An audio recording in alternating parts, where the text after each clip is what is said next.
Bonjour à tous, vous allez réaliser votre première prise de notes. Dotez-vous donc d'une feuille et de 4 crayons de différentes couleurs.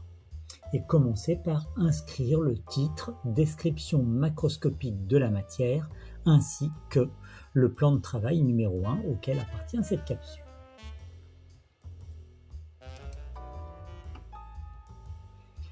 Sur cette fenêtre, vous n'avez rien à noter.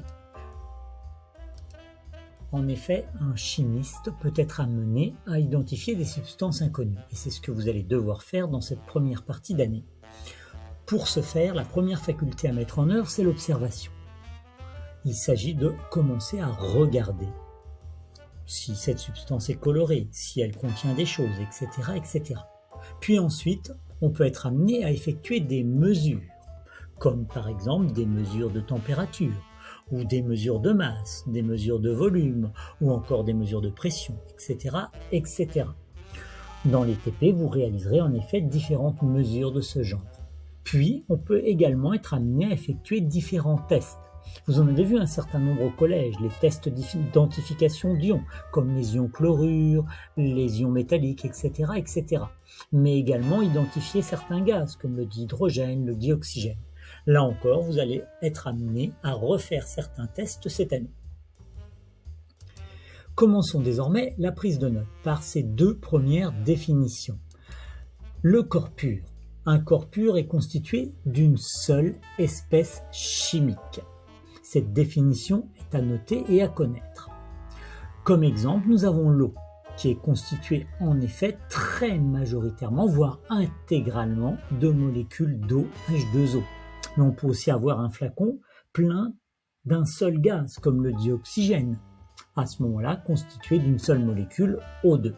Ce peut être évidemment d'autres gaz. Puis, d'un autre côté, il y a les mélanges, eux-mêmes constitués de plusieurs espèces chimiques.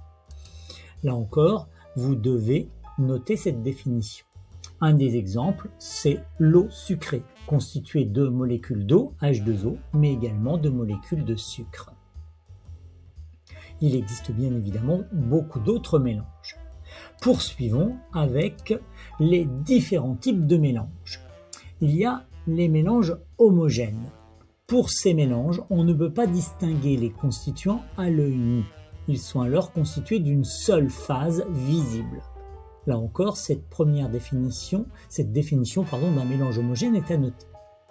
3 exemples, le lait, le sirop de menthe et le thé quand il est filtré.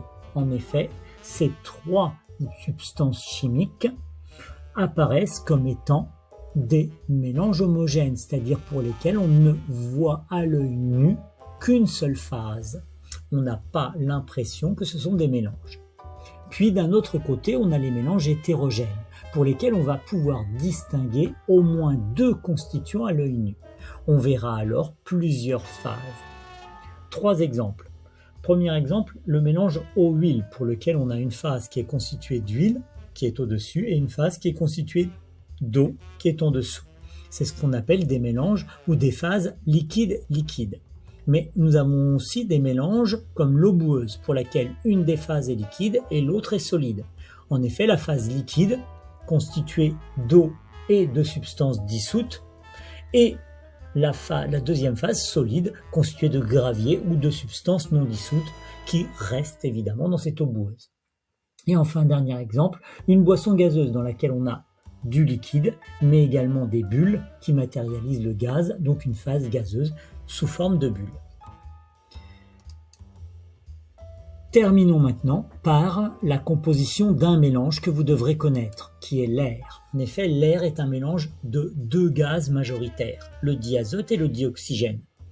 80% environ de diazote et 20% environ de dioxygène.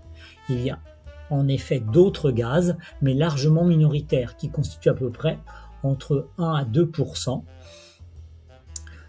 Mais vous ne devrez retenir que les 80% de diazote et les 20% de dioxygène. Non pas que les autres gaz n'ont pas d'importance, ils en ont, mais vous n'avez pas à les retenir cette année.